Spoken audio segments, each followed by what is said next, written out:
Hey, muy buenas noches, everyone.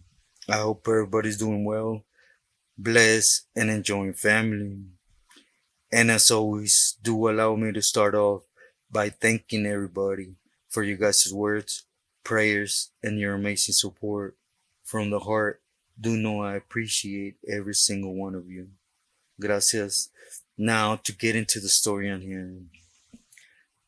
Today, I want to touch on what something that a lot has comment, and it's not to pay mind to negative comments, but as you guys already know, I like to be respectful, even when someone ain't. I have never allowed somebody to change my way to say it like that. Basically, they stating, why do I call them tecatos? Why for so long did I put up with their stuff? If I thought so little of them, right? Or so negative. And to answer it real simple, I was in the prison system, shoe living, whatever, however you want to look at it, acting like a man, acting like a warrior.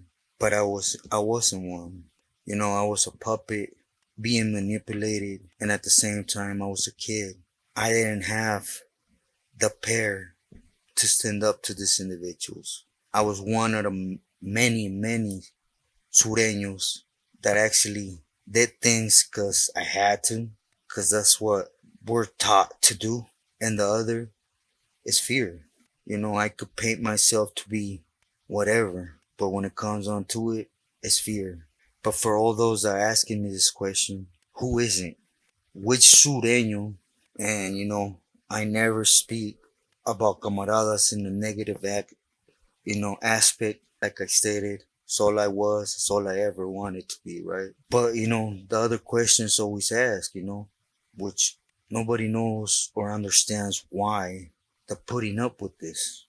When well, a lot of people talk about structure. That's a lie. If smaller neighborhoods have done it in different states or in Cali too and maintain their car, their gente. Why not the biggest car, right? And then the other aspect is misled, We're taught to abide by something from the street when we don't know nothing of. And the individuals that do know, all they do is they pump this into us to the point where it's a must. It's mandatory to maintain your so-called manhood, right? In the sense of the wiggling or the movement. But in reality, it's fear. Nowadays, this tecatos has proved me wrong, and I'll take my palabras back, right? But I have been with so many pilis, and when they ask if I use, they come with like, well, yo sigo el dragón, me gusta tecatear. So it's from their boca, right? It's not a form of disrespect when it comes from the one person that claims it, that owns it. But in reality, what it is fear. One neighborhood in Southern California, Northern California, that represents sureño, is not doing it for fear. At first it was because they were doing pacing the way, which is respectful. I respect that. Then it became something else. Then they started pressing on to see how far they could get with the homies, right? With the neighborhoods. They implemented the no drive-bys. You're too they started pressing on the calles to see how far they will get, which the camaradas bit. So it's fear of what? Then putting a green light. You're paying respects or you're getting punked for feria that you're earning your neighborhood, and never once does it come out, oh, I'm touching up the señor out of respect. Now we gotta pay these individuals for protection once we hit the pinta, right? What do you call that? So yes, you could come on here and call me whatever you want to call me. Yes, I wasted my whole life.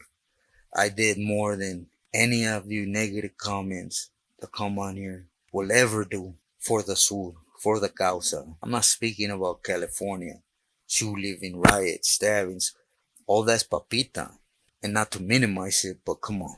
I will continue to touch on my story tomorrow. I wanted just to touch on a little how it works, how you can feel as a camarada, all high and mighty, but at the end of the day, you do whatever they tell you so the next man could take your career anyhow, because they got that power over camaradas, right? For this, I'm going to touch on Artie and Bullet and Indio, excuse me, Indio from 18. For those that were ever in Corcoran, Indio was Artie's right hand man. You know, there was three of us, homie from wife and myself, but Indio was Artie's boy, literally. Right. So for this, we'll go back to Ironwood, D yard. Okay. At this time, I had already pushed on. Right. I was already I was already in corporate when this happened, but I was still in contact. Even though I was supporting Artie, I was still in contact with T from Bassett. So I was being utilized to go out to Ironwood or to Blythe, but we stayed in Ironwood, somewhat points for court and stuff. Now, in one of these times that I went, something happened on the yard, and I was aware that it belonged to T, belonged to Terco. But Terco had a real cool relationship with Sana and with the OC car. They were, however they worked it amongst themselves, they were permitted to be on the yard, moving their material and sending out to Santa Claus. And it was squared off between them. To their everything cool, right?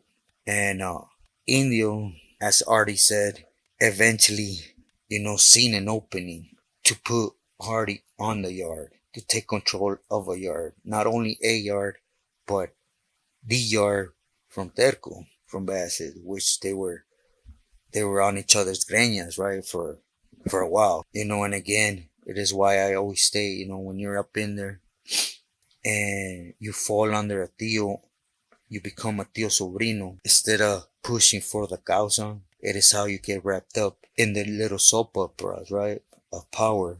But anyways, what happened was the OC car had a little misunderstanding with the 805 car. Now, I don't know if the homies from 805, they were in touch with a respectful Billy, but regardless, it got out of hand and they went up. They scrapped. And after this scrap, T and Santa, they put out whatever had to happen in consequences, right? Those that hit the hole for it, well, they got their 13 seconds in. It was fist, so it wasn't like besides making us look like a bunch of set trippers, which was normal at this time in any institution down south. You see Ramfla trip, right? But anyways, not getting off track, I disculpen. When this happened, they were being reported back to Artie. To Artie. This I could co-sign, stamp it, cause like I mentioned, I was still in Corcoran. I was supporting Artie with A-Yard and different things, so I was aware of the back and forth of his movements. And there was they tricked the camarada. I'll just leave it like that. To some sense, Artie thought that basically Terco have pulled out and allowed Sana to have the yard to allow to have something blessed. And between their dealings, it had to do with dope, right? Because Sana had it like that. So Terco saw some beneficial for him. It wasn't nothing like, oh, ahí te va, hermano, de amor, right? But it was wrong. They were just working together, right? The yard still belonged to T. So anyways, I don't want to make this story very long. They got into a homie's head, from Northside Longo. And there was a camarada on there, also from Orange County. And I don't know if he was the one answering to the Viejano from OC, Sana, or what. How it happened that they ended up targeting him, I would be making up if I told you exactly, right? But the homie from Northside Longo, he, usually when they call somebody also, it's because they're corn-fed, right? A lot of them ain't in shape. It's just being sincere. And the camarada from Northside Longo, he had some good size on him. We always used to compete on the yard in Ironwood once he hit back there and all. But anyways, he thought it was gonna be a papita, right? He was just gonna go up, just go ahead and hit him a few times and get him off the yard, right? But there's two types of individuals. There's those that you walk up, you hit them, they curl up in a little bowl and you go to town. And there's those that they just ain't going out like that. You hit them, they turn around, and it's boogie time, which this was the case. So of course, the homie from Northside Longo, he eventually got him good. And for those that know 270 design, from the workout bars, the pull-up bars, to the MTAs, it's literally what, 100 yards? Well, the camarada also, he, from the pull-up bars to the MTA, before he got to the MTA, he bled to death, right? And, here's the kicker though. I don't know if there was another also on the yard. I don't know. What I do know is that they target the wrong vato. They made a mistake. The camarada from Northern Longo, he ended up taking a good camarada's life, period. Regardless, the other vato was good, but this also was not in the mix like that. So of course, everything started ricocheting. Answers had to be told, right? Which now I fast forward to as I'm in the hole, right? Waiting. The homie from North Star Longo gets there, and we're on the same group yard.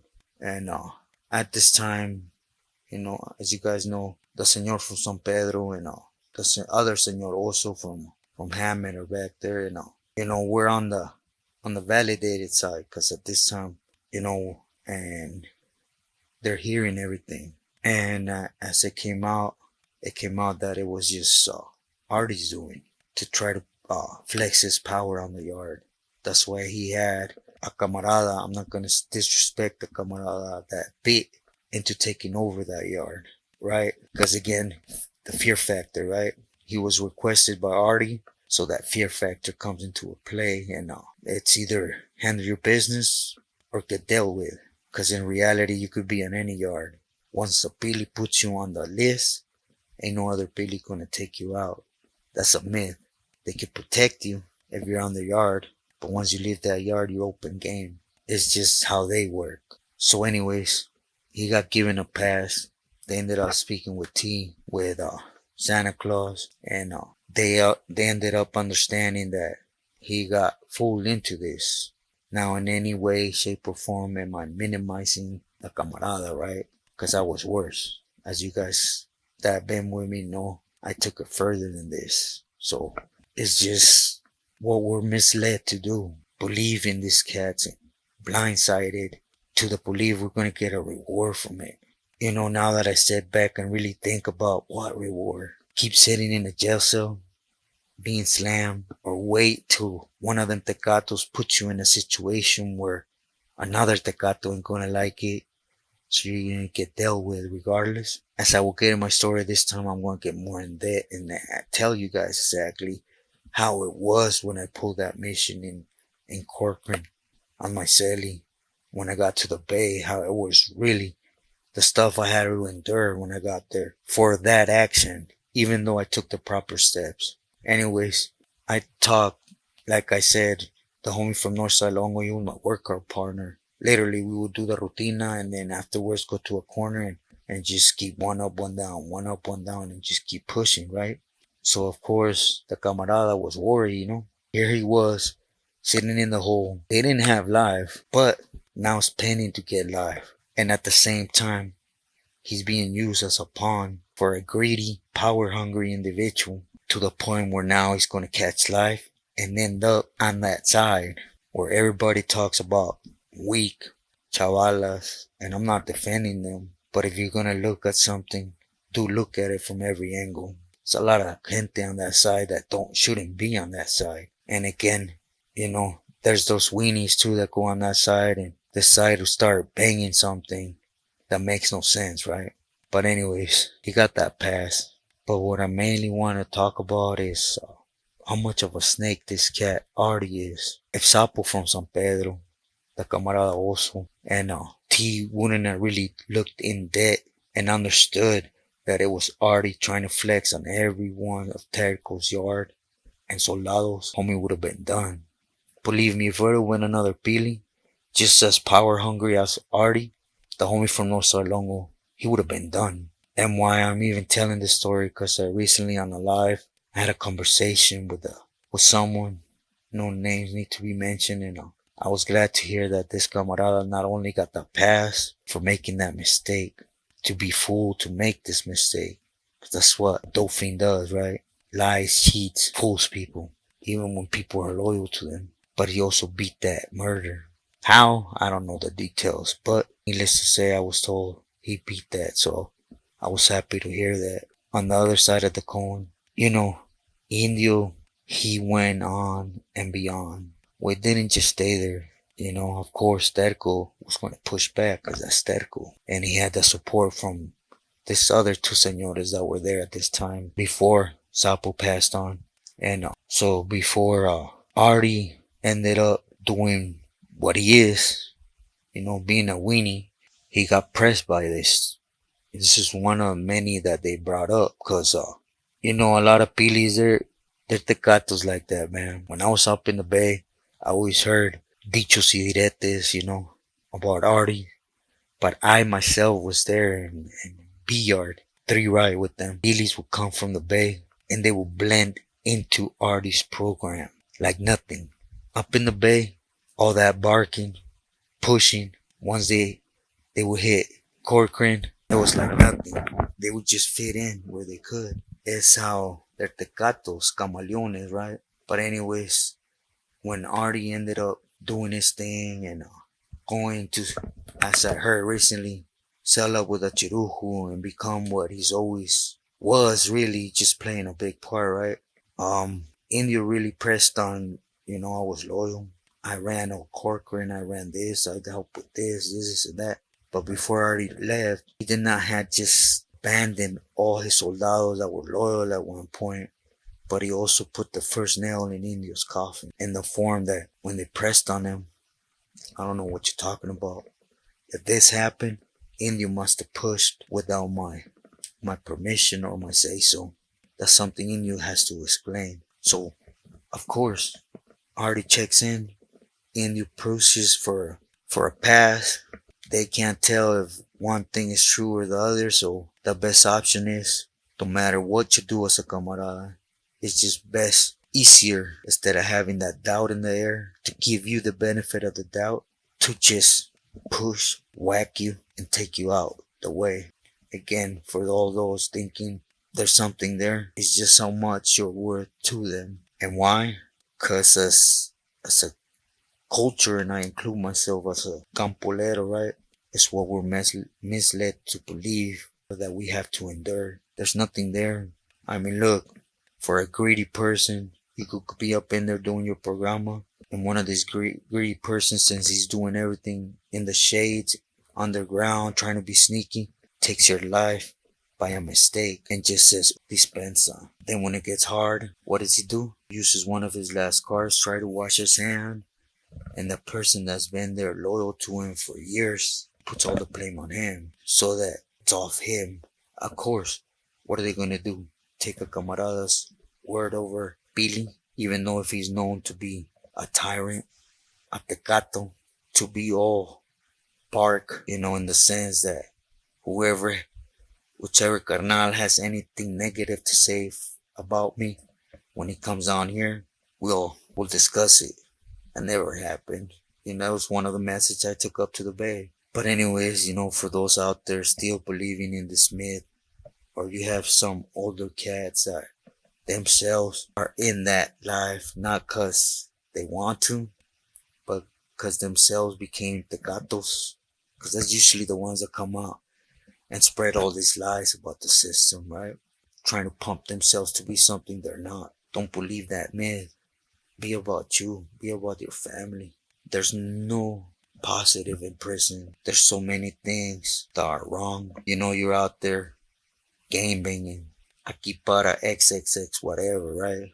What's up? Let's boot up, shoot up, and vámonos. So don't allow no tecato ass fool to dictate fear in you. Cause that's all it's meant to be. Again, what was at one time is respectful. It's honorable. They held their ground when there was very little, my respects to those individuals that were at one point pressing for the gente. But that's nothing. It's not there no more. Period. They look at Sureños as simply I could take whatever I want from them and do whatever I want. Ain't none of them gonna say anything. And let's just keep it real. All them old vatos that were at one point pushing for that respect, the new vatos made sure they took care of them. They're no longer there, right? Pay attention. Anyways, mi gente, I hope everybody is well. It's Tuesday night. Tomorrow's Wednesday chemo. And I ain't looking forward to it, man. But cara arriba, cabeza arriba, and heart con el de arriba, right? May his time, his wish happen however he wants it to happen. I trust, I believe. But por favor, for those that not been in that walk, just think about yourself. Be smart, man. Analyze all the messages that are out there. If you want to dismiss me, that's fine. But you know what? I was once there, and regardless if you think of me as a weenie, as a this and that, if you stood long enough to hear me, it's going to be in the back of your head. And at the end of the day, that's what a message about, awareness. Giving a little bit of awareness to those not to find themselves in that position I put myself in because I was misled, because I was coward. So be true to yourself, loyal to loved ones. Muy buenas noches, mi gente. Gracias de nuevo.